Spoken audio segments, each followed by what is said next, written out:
Hey guys, this is Robert with the Sharpen Go Mini, Sharpen Go Micro. Hey, I just want to touch base with you guys and some of the things you experience out in the field. A lot of times they're positive, but you have that once in a great while situation that you got a customer that seems to be, upbeat and seems to be okay on the front end, but when you come to, and it's good to tell them your prices and everything up front before you start the job, which I do. And but when anything should happen that is on the negative side, things can go south very quickly. So I had that experience today, and that isn't really any fault of yours or my own in this regard.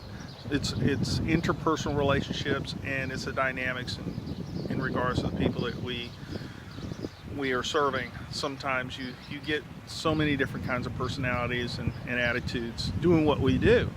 And case in point, she had a thinning scissor that I took it apart, and it would not tighten at all. It was just loose and everything. So I took it apart. I looked at it, and it was the click washer, the internal click plate, that was the wrong size, and it was completely flattened out. You guys know what I'm talking about. It's been out there in a while. Okay, I just showed her that it was a wrong size click plate. Whoever did the job before, and she may have been cutting with that for a while, and it threw that alignment out. So I had to address that to a certain extent. But having shown that, and I did the complete job, and sometimes it's not you as a sharpener, and sometimes it's not the scissor that's the problem. Sometimes it is the hairdresser. There's three elements involved, guys. It's either the sharpener, the scissor, or the hairdresser. And sometimes you get those personalities that are just so aggressive and non-compliant in terms of reason. This was a situation. So she finished it, I tested it, and it cut beautifully, and she had a customer there, so she tried it on the customer, and it was cutting that hair. I mean, I'm a hairdresser. I know when that thing is working. And then she turns to me and says, "Oh, it's not sharp." And I take that scissor, I opened it up, and that one side cutting blade, not the teeth blade, but the other, I just shaved my hair with it. And I says, "You know what?"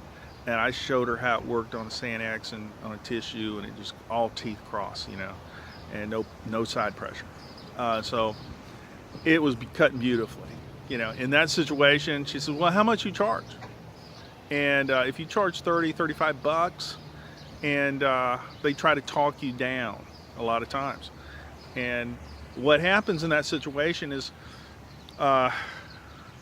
they're disrespecting your work, but a lot of times it's cultural.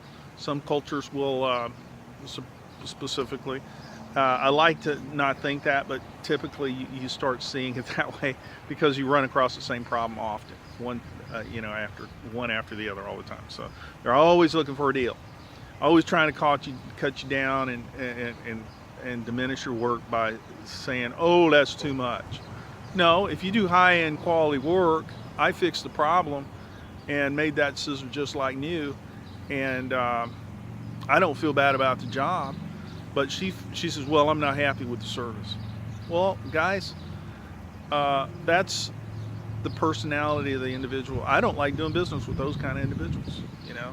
If you do a stand-up job, high quality work, I like repairing jobs. I love challenges. I look for those. I want those.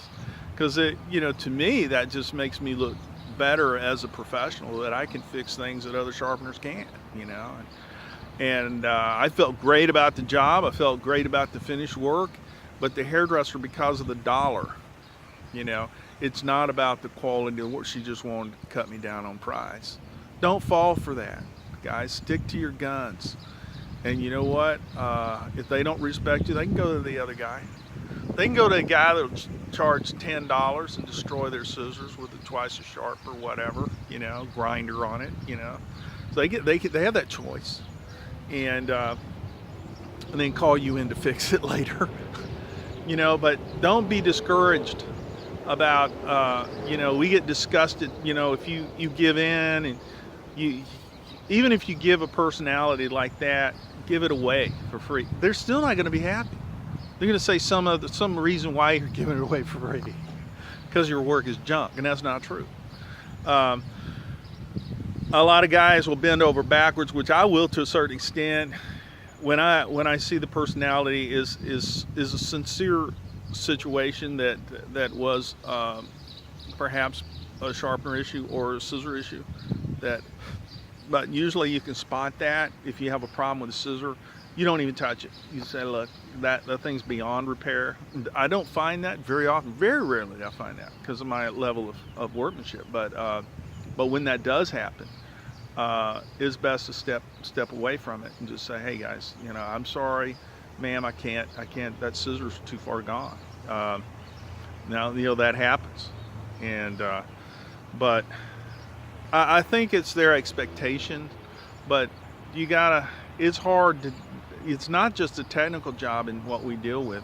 It's the interpersonal communication in dealing with them. You know, some customers you might not want as a customer, and those personality types that are, you know, it's hard to read them initially, but if you get a feel for certain things, you know, and it's a dynamic thing in a salon. If you have a full-on salon full of hairdressers, even those particular types of people will typically act different when there's other people listening in. Now, when in this situation, it was more of a one-on-one kind of thing. She was the only hairdresser in the salon. I think she had a receptionist, and this dynamic was a little different, allowed her a little bit more freedom to kind of challenge me on price and challenge degrade my quality of work to try to get that price down, and that's because no one else really was there to listen in and see and hear the issue. You know, sometimes you might have a negative, it might be personality conflict or whatever. The last sharpener that came in the salon jacked up their scissors, so everyone else that comes through the door that sharpens scissors has horns. So they're very leery of guys, because you know what, some guy went and jacked up their scissor. You know, they're upset. And I just want to give you guys heads up that a lot of times it's not you, it's not your workmanship. Sometimes it is personalities involved. So, all right, this is Robert Curtis. You guys go ahead and subscribe too, okay? This is Robert Curtis with the Sharpen Go Mini, Sharpen Go Micro, and check out some other videos. And I got the Sharpen Go Micro. I've been working with that thing. It is so awesome. So you might want to build your own. I got a manual you can download, $50, or just you know, I gave the secret away. So so you guys can build your own, and if not, just call me and I'll build you one. It's like set you back about a day's labor, about $500, and it'll free up your time. It's got 3 power sources. You can plug it into a cigarette lighter, you can plug it into the wall with a converter, or you can just onboard power, BPS, which I love that, because you just drop it on station, you do your job, get out, done. You know. So anyway, y'all have a blessed day, and y'all be safe out there.